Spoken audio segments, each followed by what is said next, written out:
What is the value of knowing and having refugees in your life?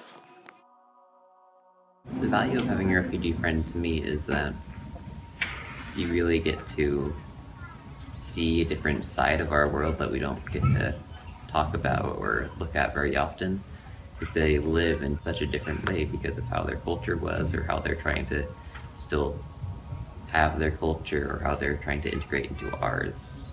I think it's a good thing that they're living here in Boise. It helps change Boise for the better. It really helps us develop our culture by experiencing their culture. And the cons, there really aren't any cons that I see. It's because we have the resources to help them, so it's our jobs, and it's our job to help them. If we can help somebody, we definitely should. 80,000 people came to the U.S. as refugees in 2009, 1,300 of them to Idaho. One of those arrivals was from Uzbek, who was later charged as a bomb-making terrorist. Unfortunately, it's very rare instances like this in the Boston Marathon bombings by two refugee brothers from Chechnya that make some Idahoans wary. In Twin Falls, another refugee hub in Idaho, a group of concerned citizens has mobilized against refugees in that area. This group's leader, Rick Martin, says they're not against refugees, but they're concerned about unanswered questions not being addressed. They're concerned about security, the use of taxpayer money, the effect on the local job market, and the impact on the culture of the people in Idaho. Security checks on refugees are confidential, which makes it difficult to provide the details Martin is seeking around security. The reality, however, is many of these refugees are trying to escape the terrorism that the U.S. also opposes. Refugees pay taxes like other Americans.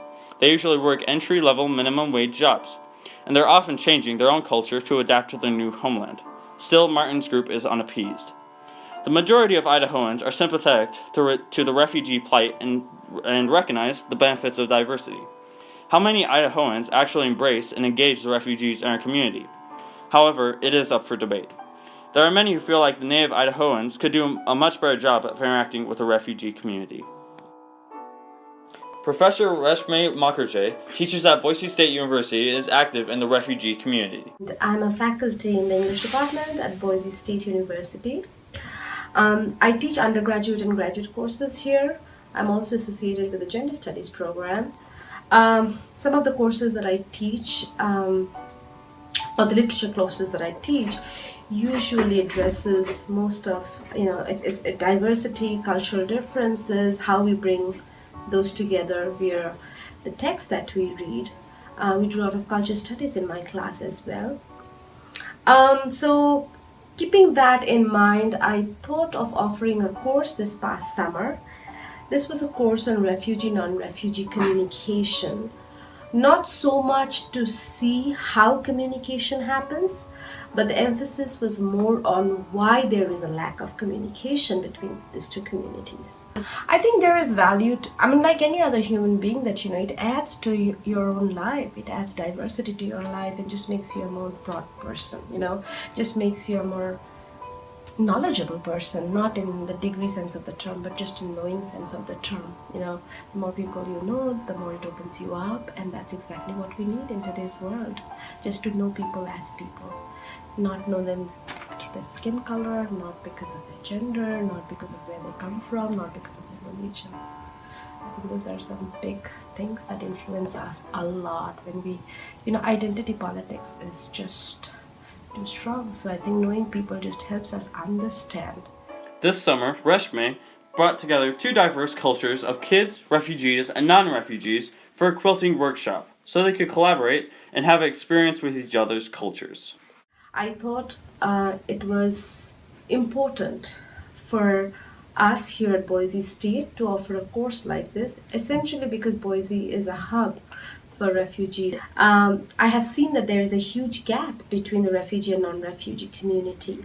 And now in today's world, when we are talking about bringing people together, we talk about unity, cultural, linguistic, we are basically talking about doing away with any kind of inequality.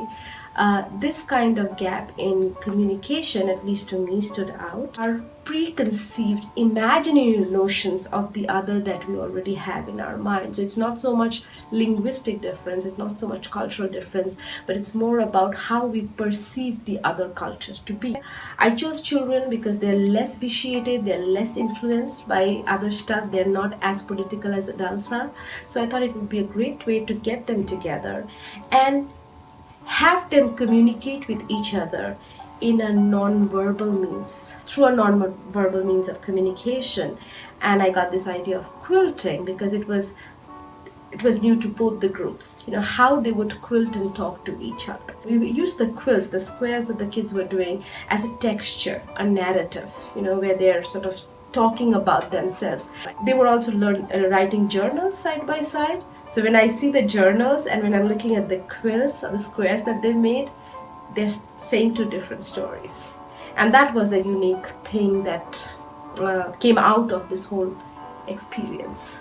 Boise is a refugee hub. We cannot ignore that anymore. The fact that we have diverse language requirements. Oh, you just look at the shops that we can go and buy food from. I mean, they're just so many different kinds of restaurants now with so many different kinds of food. You also see people wearing different kinds of clothes, and so the language also is bound to affect